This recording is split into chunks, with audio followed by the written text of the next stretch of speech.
request. I'm going to go over my coconut varieties, potential characteristics of the palm, what they should look like, what their growth rate is like, and I'm just going to go over those. So this right here is my Fiji dwarf. You can see how low hanging these back two fronds are, and they can do that all the way around. A really full low hanging canopy. They tend to their growth rate is a bit slower than a normal coconut. They trunking, for forming trunk, they trunk really slow. They stay short for a very long time. It takes a very long time for them to get tall, or for any real height in the trunk to form. So this one I've had for, this is its third growing season. When I had first got it, it was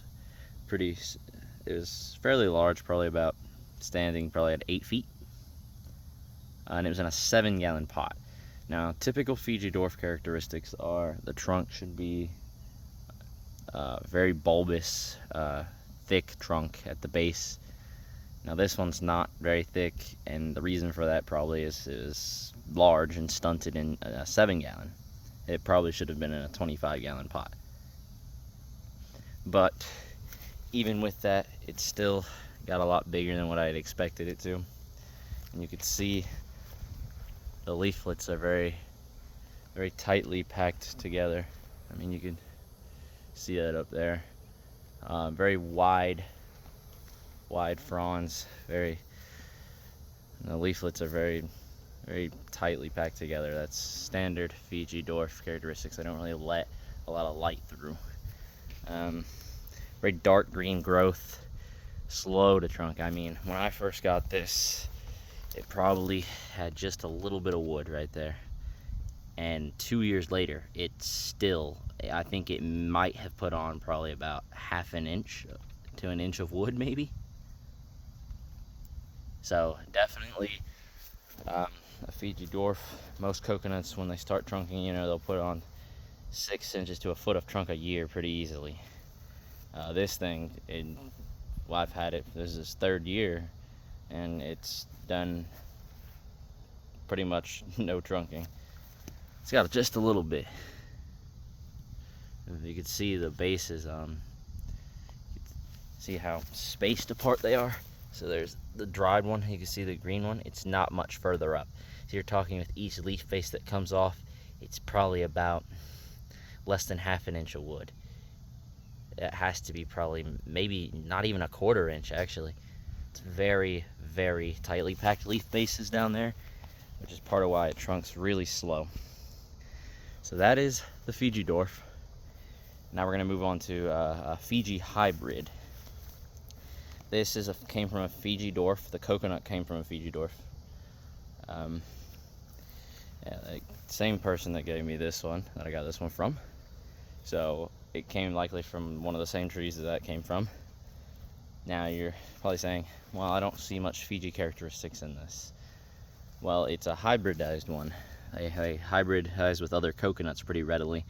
And the thing with this one is that this palm was, I think he said it was hybridized with likely one of his tall types. So a tall type coconut. And you could probably see some of those characteristics. I mean, if you look at it, those fronds stand easily over probably about 6.5 feet. There's a lot of tall type characteristics in this one, so it's taking over more of the pollinators coconut characteristics rather than the Fiji. But I've seen other Fiji hybrids take more Fiji characteristics. The thing when coconuts hybridize is you never know what the genetics might be like. So I'll walk over and show you guys another Fiji hybrid from the same batch. This one is a green colored one. The petioles are green, and you could see the leaflets are pretty tightly packed on this one. Much more tightly packed than, say, well, the other one that's over there. This one's much more low to the ground. This one seems to have more Fiji characteristics than the other Fiji hybrid. It likely picked up more, and the growth rate is also slower. So I believe it to have more characteristics from a Fiji dwarf. But we'll see that as it matures more. But the ones that I just had recently, I bought for a guy, showed much more Fiji characteristics. You probably would get that and you could think it was a true Fiji dwarf, but it's not, if you know what you're looking for. So I'm going to come over next to the red spicata. Now this palm, you can see it's just putting out nice new frond. You can see this one has held its color I got this one the same day as the Fiji dwarf. So this is also its third year growing. And I got it as a little seedling, just a very small strap leaf seedling. The coconut was very small. The growth rate on this one is said to produce seed 5 years from seed. So this one's very fast producing, very fast grower. It could probably be faster if it got more sun. This one gets a lot of shade during the day, and then in the afternoon it gets full sun. But you can see the color. A lot of them can have color, but that color can fade as they get older. This one seems to have maintained its color very well. It's very bright orange, very nice color. And red spicata, the only way to tell if you have a true spicata is by the inflorescence. It should be in a spicate manner. If you don't know what that's like, go on Google, look up spicata coconut form.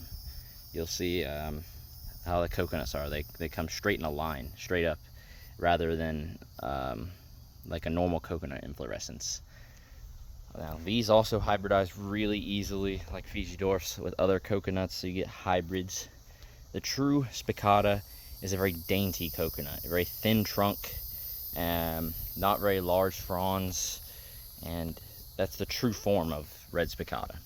But more often than not, I really see them be really big. Like the bases get very bulbous, like a maypan. It gets really large, and it's likely because it was hybridized. But I've seen them still have the spicate manner of coconuts, therefore it is a spicata nonetheless. But technically it's not a true spicata because the form is very big. It's a very large coconut tree. But that's just due to hybridization of the palm. So this one I have yet to see if it's going to get really big and bulbous or if it's going to be smaller and dainty. This one might be somewhere in between that.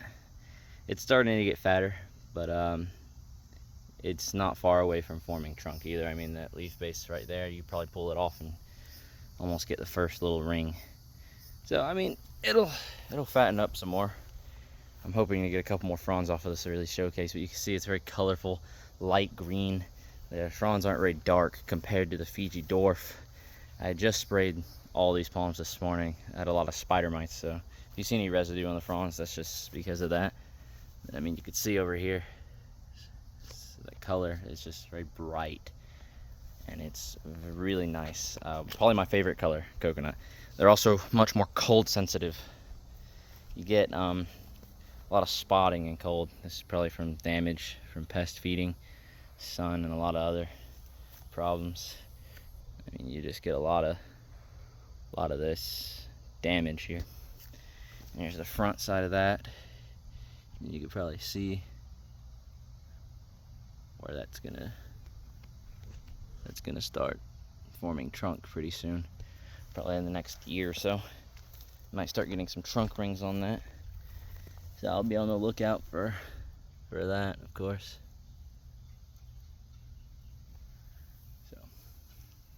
But that's the red spicata. Another one here is a yellow spicata.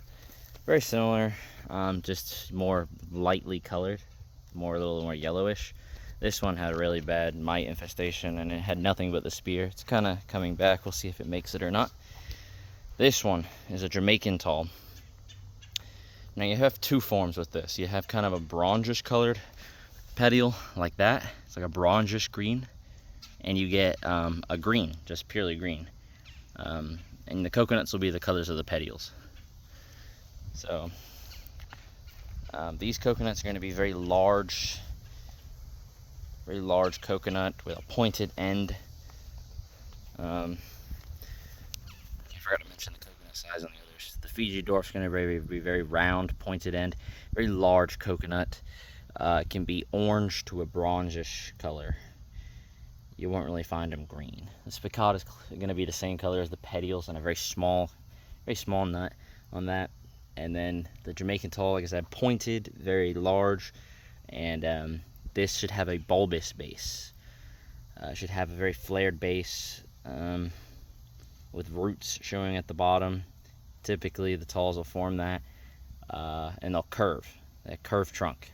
Tall types tend to. This one will probably do it later on, but you could plant them straight as you want, but they'll lean toward the sun. They'll lean anyway. I've seen the talls develop. You can plant them straight and they'll lean out toward the sun. It's just in their nature. But this one's got a very fast, very robust growth rate. Now these aren't necessarily more cold tolerant than an average green Malayan coconut, from what I've read. Some people say they're more cold hardy. I wouldn't necessarily say that. What makes them better, more cold resilient, is their ability to bounce back quicker. When spring comes around, their growth rate is much quicker than that of other coconuts. I mean, this one had just that frond and it was putting out this one as a spear because we had a drought earlier this year, and it's probably been 2 and a bit months and it put out this leaf, that one, and it's already opening another one, and a new spear should be coming shortly. So it really bounced back really fast. You can see all the dead leaves I trimmed off. I trimmed off 3 or 4 fronds. They were just cooked in the sun. And these can be really sensitive in the roots. The root system is very sensitive. Like if you were to dig this out, it's likely going to die. Jamaican talls are very sensitive. So if you plant it somewhere, don't disturb the roots. Plant it, leave it be. Don't disturb the roots. They'll die really easy. So if you're going to plant one in the ground, pick your place, because you're not going to be moving it. Like you can move any of the other coconuts and they'll do just fine. You move this one and you're going to lose it. But yeah, that one's going to open a new frond. It's got a very good growth rate. And this is its first year in the ground. I planted it in spring. So it'll be even faster in the upcoming years as it establishes more. So next year it should have a really, really robust growth rate. It's a really long fronds, long strap leaves, and it looks good. So those are my coconut varieties. One I do have here is just a coconut that it's just working on germinating. That is a Panama tall. Similar to the Jamaican tall, not quite as big of a lean on the trunk, but their base is supposed to be even more bulbous. It can be really large, statured coconut. The fronds on these are going to be, on tall types, are probably going to be much larger than that of a regular coconut. They're not faster to trunk than other coconuts, but once they do start forming wood, they'll outpace a normal like Malayan about 3 to 1. They can grow up to 3 feet a year.